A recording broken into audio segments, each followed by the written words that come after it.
من يهده الله فلا مضل له ومن يضلله فلا هادي له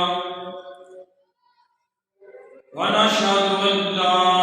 إله إلا الله وحده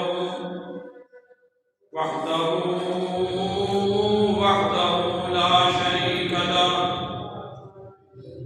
أزلي أبدي ظاهري ديمومي لا أول له ولا آخر له ونشهد أن سيدنا ومولانا وملجأنا ومأوانا وعوننا ومعيننا وهادينا ومرشدنا سيدنا ومولانا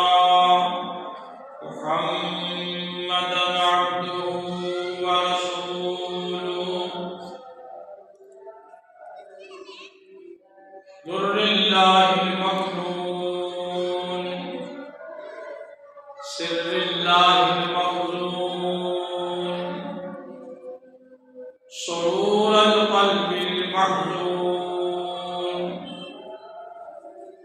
نور الأفئدة والعيون عالم ما كان وما يكون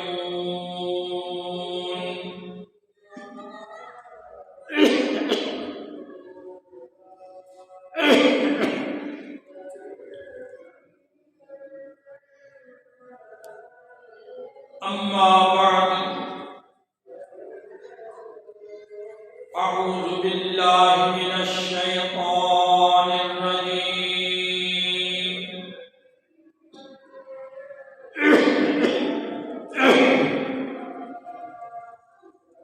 بسم الله الرحمن الرحيم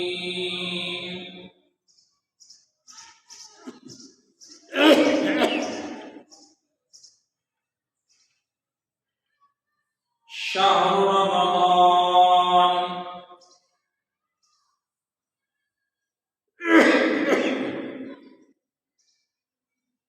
شهر رمضان الذي أنزل فيه القرآن هدى للناس وبينات من الهدى والفرقان فمن شهد منكم الشهر فليصم وإن كان مريضا أو على سفر فعدة من أيام أخر يريد الله بكم اليسر ولا يريد بكم العسر ولتكبروا الله على ما هداكم صدق الله مولانا العظيم وصدق رسوله النبي الكريم ونحن على ذلك لمن الشاهدين والشاكرين والمطمئنين والحمد لله رب العالمين إن الله وملائكته يصلون على النبي يا أيها الذين آمنوا صلوا عليه وسلموا تسليما الصلاة والسلام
لا يمكن الثناء كما كان حقه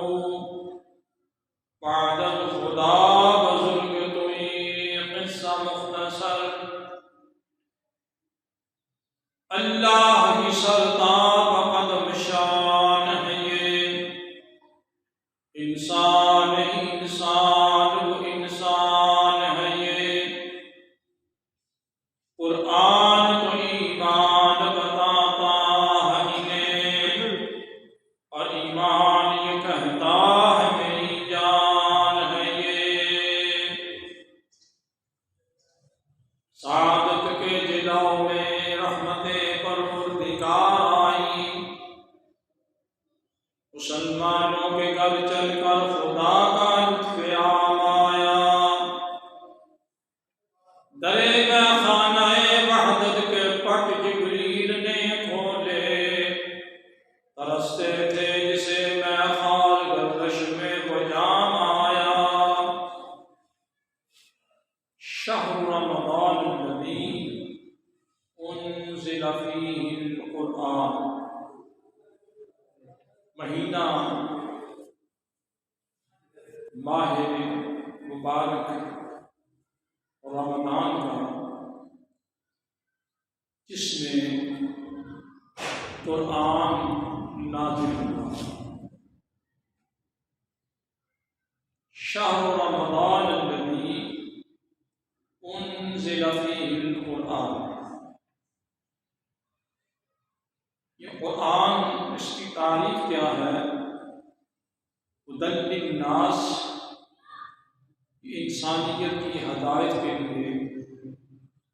جلوہ فروز ہوا ہے وبینات من الہدی والفرقان اور ہدایت کے جملہ راستے بتانے کے لیے تمام راستے دکھانے کے لیے اور حق اور باطل کے درمیان فرق کرنے کے لیے ومن شاہد منکم الشہر جو صاحب عقل و شعور بالغ مرد اور عورت اس مہینے کو اپنی خوبصورت زندگی کے اندر پائے فَلْيَصُمْهُ اس کو چاہیے کہ وہ اس کے روزے رکھے وَمَنْ كَانَ مِنْكُمْ مَرِيضًا أَوْ عَلَىٰ سَفَرٍ اگر اس کی جسمانی حالت مرض کا شکار ہو بیمار ہو استطاعت نہ رکھتا ہو ڈاکٹر اور حکیم سے منع کرتے ہوں کہ تو روزہ رکھے گا تو ہلاک ہو جائے گا مر جائے گا تو پھر وہ روزہ جو ہے نہ رکھے اور اگر سفر کے اندر ہے اور سفر کی صعوبتوں کی وجہ سے وہ روزہ نہیں رکھ سکتا تو اس کو بھی اجازت ہے کہ وہ روزہ نہ رکھے فَعِدَّةٌ مِّنْ أَيَّامٍ أُخَرَ جب صحت ٹھیک ہو جائے صحت اجازت دے روزہ رکھنے کی اور وہ اپنا سفر جو ہے وہ ختم کر چکے اس کو اپنے ماحول میں قیام حاصل ہو تو پھر وہ ان کی ترتیب کے ساتھ قضا جو ہے وہ ادا کرے شہر رمضان الذی انزل فیہ القرآن پیارے نبی پاک صلی اللہ علیہ وسلم ماہ رمضان کا بہت ہی انتظار فرماتے تھے ایک تو نبی پاک علیہ السلام کھانا ضرورت کے مطابق کھاتے تھے امت کو آپ نے ارشاد فرمایا کہ بھوک لگے تو کھانا کھاؤ، اور ابھی بھوک باقی ہو تو کھانا چھوڑ دو۔ اور دوسرا، آپ ہر ماہ مبارک کے اندر سوموار کو اور جمعرات کو نفلی روزہ رکھا کرتے تھے۔ سوموار کے متعلق تو ارشاد ہوا کہ یہ میری پیدائش کا دن ہے، اور اس دن کو نبی پاک علیہ السلام نے اپنی پیدائش کے شکریہ کے لیے اللہ کی بارگاہ میں روزہ رکھنے کو اپنی ذات مقدس پر آپ نے ترتیب کیا۔ ایام 20 ہر مہینے کی 12، 13، 14 چاند کی آپ نے اس کو بھی روزہ رکھنے کا معمول بنایا، اور حکم ارشاد ہوا کہ یہ نفلی روزہ۔ کتابوں میں لکھا ہے کہ ہر مہینہ یعنی چاند کی پہلی تاریخ اور چاند کی آخری تاریخ یہ بھی روزہ رکھنا مستحبات میں سے ہے۔ یہ تفصیل میں نے اس لیے عرض کی کہ ماہ رمضان ایک الگ چیز ہے، اور پورے سال کے اندر انسان کا اپنے وجود کو روزے کے ساتھ عادی بنانا یہ الگ چیز ہے۔ اللہ تبارک و تعالیٰ کی ذات مقدس نہ کھانے کی محتاج ہے، نہ پینے کی محتاج ہے، بلکہ جتنی بھی حوائج انسانیاں، حوائج حیوانیاں، حوائج نباتات، حوائج جمادات، حوائج اشجار، حوائج انسان، ان سے اللہ تبارک و تعالیٰ کی ذات مبرہ ہے، اور اللہ تبارک و تعالیٰ کی ذات کسی چیز کی محتاج نہیں۔ تو حضرت انسان نبی پاک علیہ السلام کے ارشاد کے مطابق پھر روزہ کیوں رکھے؟ اس کی وجہ جو سامنے آئی وہ یہ کہ اللہ تبارک و تعالیٰ کے ساتھ حضرت انسان کا عابد اور معبود کا تعلق ہے، خالق اور مخلوق کا تعلق ہے، اور کبھی اس تعلق کو نبھانے کے لیے اللہ تبارک و تعالیٰ کی صفات کو بھی اپنی ذات پر نافذ کیا جاتا ہے۔ مثال کے طور پہ اللہ بھی سنتا ہے، انسان بھی سنتا ہے، اللہ بھی دیکھتا ہے، انسان بھی دیکھتا ہے، اللہ بھی زندہ ہے، انسان بھی زندہ ہے، انسان بھی قائم ہے، اللہ بھی قائم ہے۔ تو فرق کیا ہوگا؟ فرق یہ ہوگا کہ اللہ تبارک و تعالیٰ کی ذات بالذات ہے، اور انسان جو ہے وہ اس کی عطا سے، اس کے دینے سے، اس کی مہربانی سے اور اس کے کرم سے حضرت انسان بھی ان صفات کا مالک ہے۔ جب ان صفات کا مالک ہے تو اللہ تبارک و تعالیٰ کی صفات جب حضرت انسان کے اندر ودیعات کی جائیں تو حضرت انسان کے اندر وہ کمالات اٹھتے ہیں، کبھی دیکھنے کے کمالات، کبھی سننے کے کمالات، کبھی ٹھہرنے کے کمالات، کبھی بیٹھنے کے کمالات، کبھی اٹھنے کے کمالات، کبھی چلنے کے کمالات، کبھی پھرنے کے کمالات۔ اللہ تبارک و تعالیٰ نے چاہا کہ میرا تعلق رکھنے والا، مجھ سے محبت کرنے والا، میرے سے پیار کرنے والا، یہ صفت بھی حاصل کر دے کہ میں نہیں کھاتا تو تھوڑا سا وقت نکال دے تاکہ نہ کھائے، نہ پیے، نہ کھائے اور نہ پیے۔ میرا کھانا جو ہے، میرا کھانا پینا جو ہے وہ تو میری طبعی انداز کے اندر ہے کہ میں تو ان چیزوں سے گویا کہ وراء الورا ہوں، مجھے اس کی ضرورت نہیں، لیکن جس کو ضرورت ہے وہ حضرت انسان ہے، اور حضرت انسان کو جب ضرورت ہے تو پھر یہ اپنی ضرورت کو فقط میری ذات کے لیے، میری محبت کے لیے، میرے پیار کے لیے کچھ وقت میں کھانے پینے سے پرہیز کر جائے گا،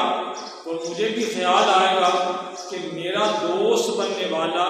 میری اداؤں کو اپنا رہا ہے تو میں اس کی اداؤں کو کتنا کو قبول فرمائیں، کتنا کو قبول کروں، کتنا اس کو مقام دوں۔ تو پیارے نبی پاک علیہ الصلوۃ والسلام نے فرمایا کہ اللہ تبارک و تعالیٰ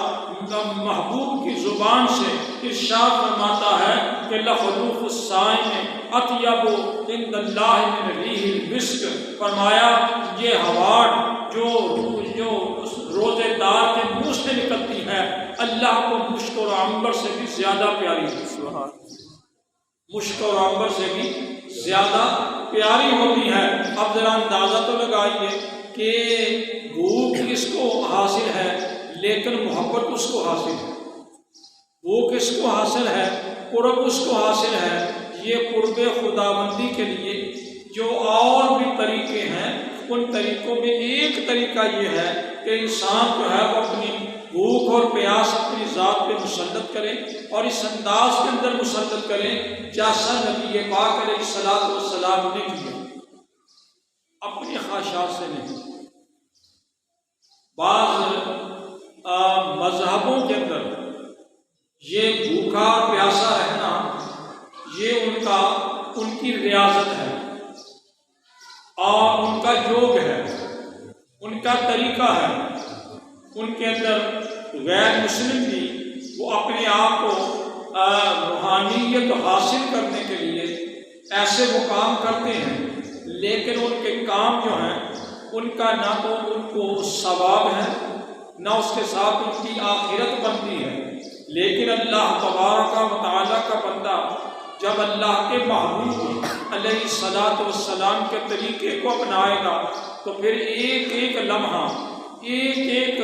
منٹ، ایک ایک سیکنڈ اس کا جو اللہ کی بارگاہ میں عبادت میں گزر جائے گا۔ جب عبادت میں گزر جائے گا پھر اللہ تبارک و تعالیٰ اسے اپنے قریب بھی کر دے گا۔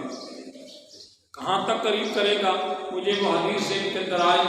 نبی پاک علیہ الصلوۃ والسلام نے فرمایا کہ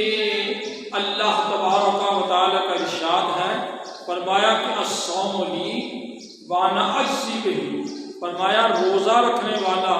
روزہ جو رکھتا ہے تو میرے لیے رکھتا ہے، فرمایا پھر جزا بھی اس کی میں ہی عطا کروں گا، پھر جزا بھی اس کی میں ہی عطا کروں گا۔ بعض بزرگان دین نے کہا کہ اجزی کی بجائے اجزا بھی پڑھا جائے۔ اجزا کا معنی یہ ہے کہ میں ہی اس کی جزا ہوں، میں ہی اس کی جزا ہوں۔ اس پر مجھے ایک بات آئی تو وہ بیان کرتا چلا جاؤں۔ کسی بادشاہ نے دولتوں کے ڈھیر وہ میدان میں لگا دیے اور اعلان کر دیا کہ جو شخص بھی چاہے اس میں سے اپنی مرضی کے مطابق اعلیٰ سے اعلیٰ چیز، ادنا سے ادنا چیز اٹھا کر کے لے جائے، میری طرف سے اس کو اجازت ہوگی۔ تو دنیا آنی شروع ہو گئی، کسی کو کسی چیز کی ضرورت تھی، کسی کو کسی چیز کی ضرورت تھی، کسی کو کسی چیز کی ضرورت تھی، دنیا والے جو ہیں وہ اٹھانے لگے، اٹھاتے رہے۔ ایک اس کی نوکرانی یا اس کی خادمہ یا اس کے قریب رہنے والی لونی، خادمہ، غلامہ، ملازمہ وہ قریب کھڑی تھی۔ بادشاہ سلامت نے کہا کہ دنیا والے تو بڑی بڑی قیمتی چیزیں اٹھا کر کے لے جا رہے ہیں، تجھے بھی اجازت ہے، جاؤ جا کر کے جو چیز تمہیں پسند ہے وہ اٹھا کر کے لے جاؤ، وہ تمہاری ہوگی۔ سونا ہو تو تب بھی، چاندی ہو تو تب بھی، جواہرات ہو تو تب بھی، قیمتی موتی ہو تو تب بھی، جو بھی قیمتی چیز ہے وہ جس کو بھی تم اٹھاؤ گے وہ تمہاری ہوگی۔ اس نے کہا بادشاہ سلامت، آج آپ کا حکم جو ہے وہ بہت خوبصورت ہے،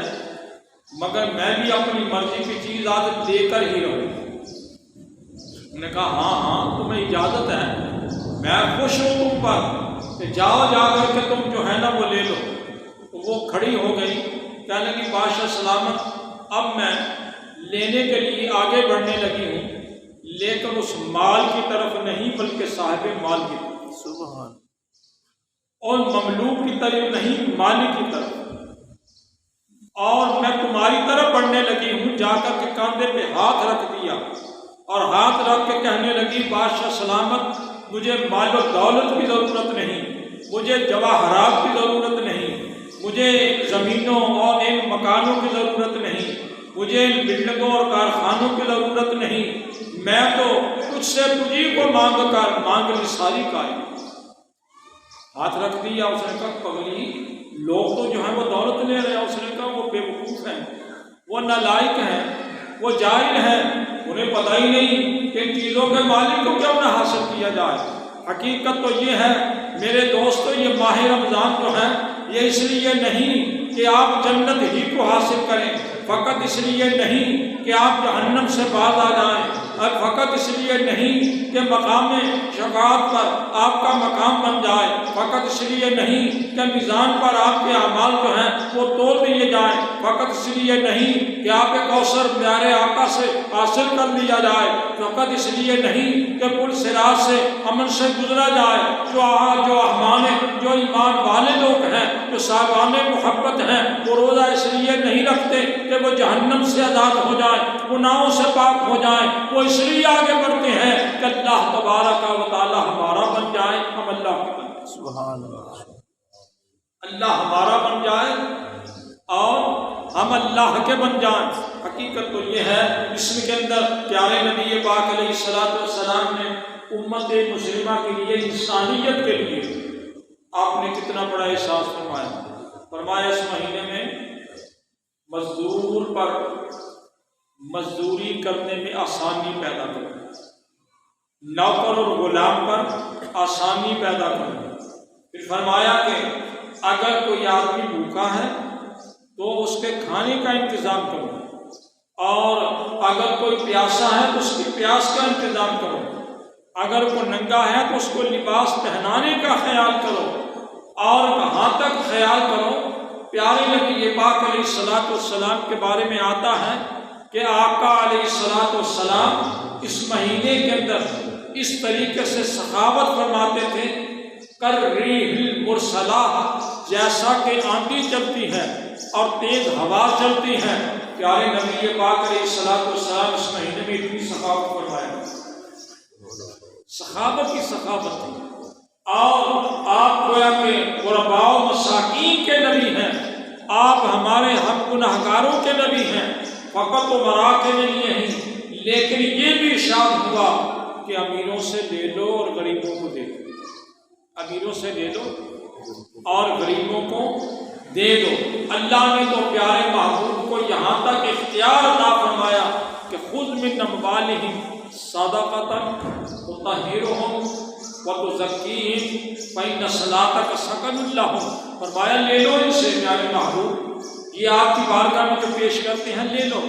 لے کر کے ان کے لیے ہاتھ اٹھا کر کے دعا مانگو، ان کے لیے دعا مانگ دو، اور آپ کی دعا مانگنا جو ہے وہ ان کے لیے سکون کا باعث بنے گا، سکون کا باعث بنے گا۔ اب ذرا اندازہ تو لگائیے کہ پیارے نبی پاک علیہ الصلوۃ والسلام نے اپنی ذات کے لیے دیا؟ نہیں، آپ نے اس وقت تو صحابہ کرام تھے، صحابیات تھیں، بچے تھے یا بوڑھے تھے، مرد تھے یا عورت تھے، جو بھی تھے وہ اس وقت نبی پاک علیہ الصلوۃ والسلام کے امتی تھے۔ اس وقت سے لے کر آج تک اور آج سے قیامت تک یہ سنت بن جائے گا کہ آدمی ماہ رمضان کے اندر جو کچھ بھی لے وہ ان کی ذات پر خرچ کریں، ایمان والوں پر خرچ کریں، اللہ تبارک و تعالیٰ اس کا جو ثواب عطا فرمائے۔ یہاں تک کہ نبی پاک علیہ السلام نے فرمایا جو آدمی کسی کو روزہ افطار کرائے گا، فرمایا روزہ افطار کرنے والا جو ہے اس کا ثواب اس روزہ افطار کرانے والے کو روزے کے مطابق ملے گا، لیکن روزہ کھولنے والوں کے روزے میں کوئی کمی واقع نہیں ہوگی۔ روزہ کھولنے والے کے روزے میں کوئی کمی واقع نہیں ہوگی، اس کو بھی اجر و ثواب اسی انداز کا ملے گا جس انداز کا دوسرے صاحبان ایمان کو ملتا ہے۔ تو ایک صحابی نے عرض کیا یا رسول اللہ، ہمارے پاس اتنا مال نہیں ہے کہ ہم گوشت کھلا سکیں، بریانی کھلا سکیں اور انعامہ کثیرہ جو ہے وہ کھلا سکیں، دسترخوان جو ہے وہ وسیع کر سکیں، یہ تو ہمارے پاس اتنی تو سخت نہیں ہے۔ تو پیارے نبی پاک علیہ السلام نے فرمایا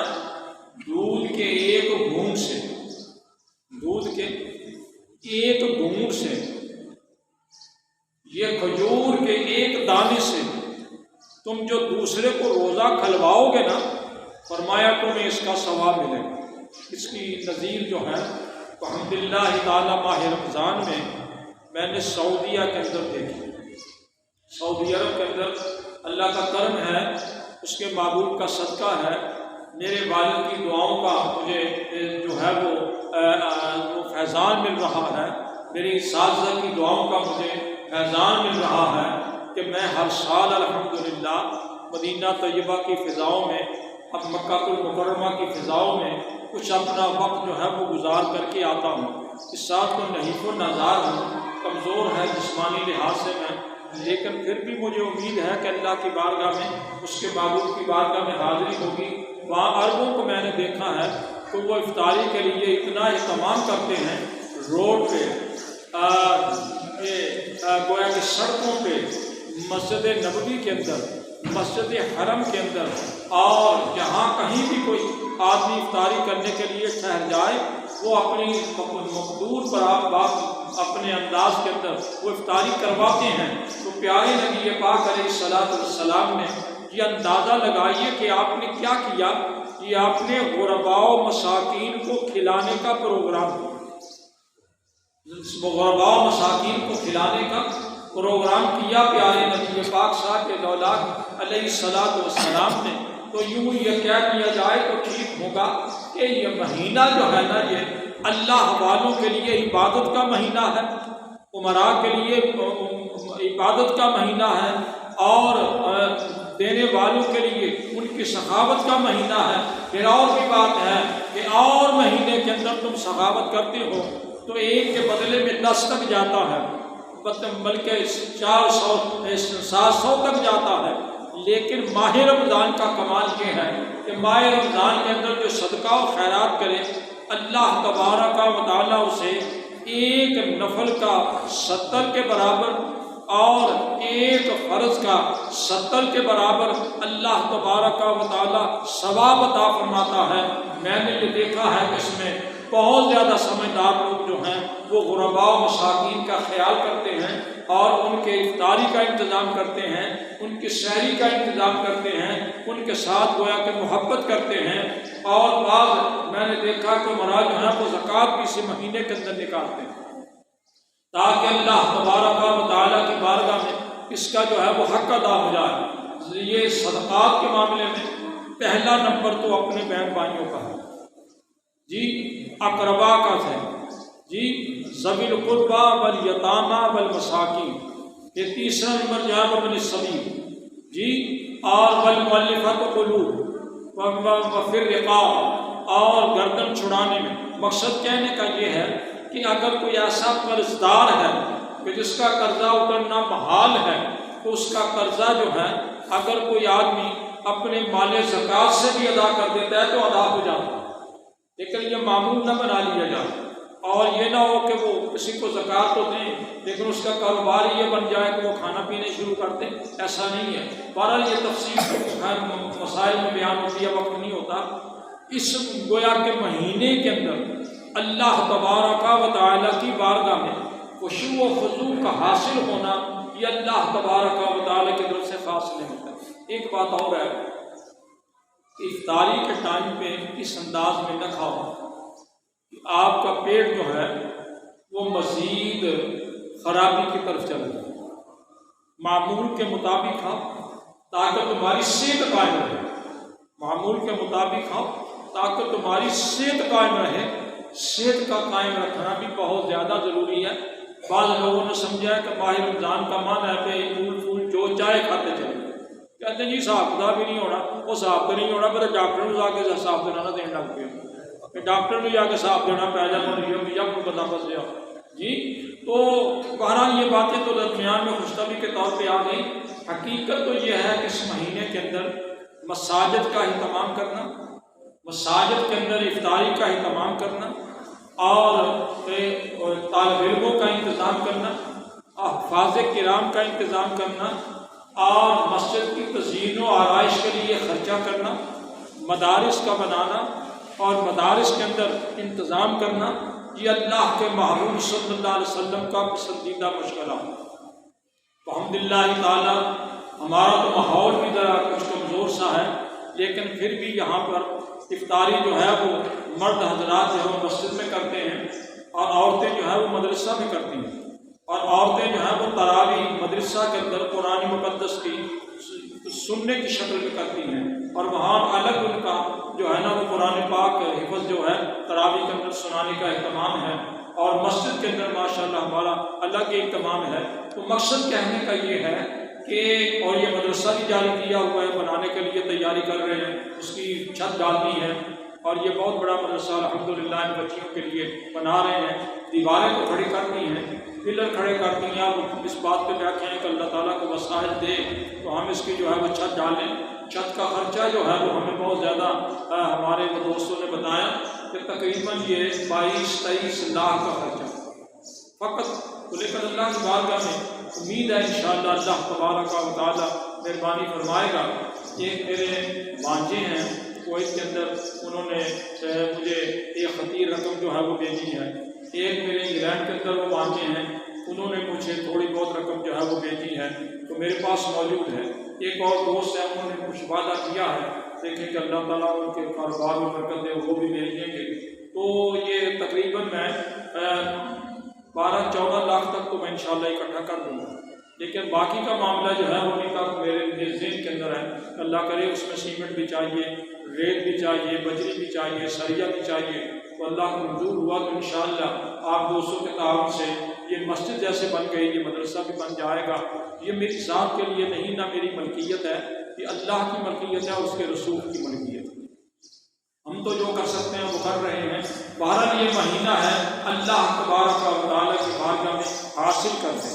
اور جو حاصل کرنے کا مہینہ ہے تو پھر اس میں بعض بزرگان دین کو یہاں تک ارشاد فرماتے ہیں کہ مرد جو ہیں وہ 3 قسم کے ہوتے ہیں۔ فرماتے ہیں کہ ایک وہ لوگ ہیں جو طالب دنیا ہیں، ایک ہے جو طالب العقبہ ہے، ایک وہ ہیں جو طالب المولا ہے۔ جو طالب دنیا ہے اس کی مثال عورت کی سی ہے، اور جو طالب عقبہ ہیں ان کی مثال مخنث کی سی ہے۔ جو اللہ تبارک و تعالیٰ کے طالب ہیں ان کی مثال جو ہے وہ مرد کی طرح ہے۔ تو ہماری نظروں میں مرد وہ ہوتا ہے جس کو منہ پہ داڑھی آئے اور وہ نائی کے پاس جا کر کے پیسے لگا کر کے وہ داڑھی کو مڈائے یا کٹائے، جی ہم سمجھتے ہیں کہ یہ مرد ہونے کی یہی نشانی ہے، لیکن مرد ہونے کی نشانی یہ ہے کہ اللہ تبارک و تعالیٰ کی بارگاہ میں اس کا وہ مقام پیدا ہو جائے کہ فرشتے بھی اس پر رشک کریں، فرشتے بھی اس پر رشک کریں اور کہیں کہ بھائی مرد تو یہ ہے جو اللہ تبارک و تعالیٰ کی رضا کے لیے سب کچھ کر رہا ہے۔ حقیقت تو یہ ہے میرے دوست، جو کچھ بھی کرنا ہے اللہ کی رضا کے لیے کرو۔ دنیا کے معاملات جو ہیں دکھاوے کے، ان کی کوئی اصلیت نہیں، وہ تو ختم ہو جائیں گے، مگر اللہ تبارک و تعالیٰ کی بارگاہ میں جو باقی رہ جائے گا وہی ہے۔ ایک حدیث ان کے اندر آئی، وہ ختم بیان کرتا چلا جاؤں۔ حضرت ام المؤمنین سیدہ عائشہ صدیقہ سلام اللہ علیہا رضی اللہ عنہا، آپ نے ایک بکرا پکوا کر کے فرمایا کہ اسے ذبح کر کے گوشت بنا کر کے غرباء و مساکین میں تقسیم کر دیا جائے۔ وہ آپ نے وہ تقسیم کر دیا، لیکن تھوڑا سا گوشت انہوں نے رکھ لیا، غالباً وہ یہ دستی کا گوشت تھا جو انہوں نے رکھ لیا۔ تو پیارے نبی پاک علیہ السلام جلوہ افروز ہوئے، تو آپ نے پوچھا کہ کیا کیا؟ انہوں نے کہا جی میں نے وہ گوشت جو ہے وہ تقسیم کر دیا تھا، لیکن آپ ان کے دستی کے گوشت کو پسند فرماتے ہیں، میں نے وہ تھوڑا سا رکھ لیا اور وہ پکا لیا اور پکا کے آپ کے لیے رکھ لیا۔ تو پیارے نبی پاک علیہ السلام نے فرمایا جو تم نے اللہ کے راستے میں دے دیا وہ رکھ لیا، جو تم نے اللہ کے راستے میں دے دیا وہ تم نے رکھ لیا، اور جو تم نے اپنی ذات کے لیے رکھ لیا فرمایا وہ فنا کی طرف چلا گیا، اس کا ثواب نہیں ہوگا۔ حقیقت تو یہ ہے اللہ توفیق عطا فرمائے اس مہینے کے اندر غرباء و مساکین دیکھیں کہ اگر روزہ رکھنے کے اس کو سخت نہیں ہے تو اس کے ساتھ تعاون کریں تاکہ وہ روزہ رکھ لے، وہ سحری کر دے، تو یہ معاملات کیا فائدہ کیا ہوگا؟ فائدہ یہ ہوگا کہ قیامت کے دن اللہ تبارک و تعالی اس کا اجر و ثواب جو عطا فرمائے گا۔ حدیث کے اندر آتا ہے نبی پاک علیہ السلام نے فرمایا کہ جب جس سے وہ اجر و ثواب ملے گا تو لوگ کہیں گے کہ کاش کہ دنیا کے اندر ہمیں کسی کا بھی کسی عمل کا بھی اجر نہ ملا ہوتا، آج ہمیں وہ سارے کا سارا اجر ملتا۔ حقیقت تو یہ ہے دنیا والوں کے لیے یہ ہے کہ دنیا والے جو خرچ کریں تو دنیا 70 ان کے لیے دنیا میں بھی ہے اور آخرت میں بھی ہے، اور یہ بات بھی ذہن کے اندر رکھیں کہ کافر کے لیے آخرت میں کوئی حصہ نہیں، لیکن مومن کا مقام یہ ہے، اس کے بارے میں اللہ تبارک و تعالیٰ کا ارشاد مبارک ہے کہ منہم من یقولون ربنا آتنا فی الدنیا حسنہ وفی الآخرۃ حسنہ وقنا عذاب النار۔ فرمایا کہ ان میں سے وہ لوگ ہیں جو کہتے ہیں کہ یا اللہ ہمیں آخرت میں بھی عطا فرما اور ہمیں دنیا میں بھی عطا فرما۔ فرمایا اللہ تبارک و تعالیٰ انہیں عذاب نار سے بھی گویا کہ حفاظت دے گا اور ان کو آخرت میں بھی عطا کرے گا، دنیا میں بھی عطا کرے گا۔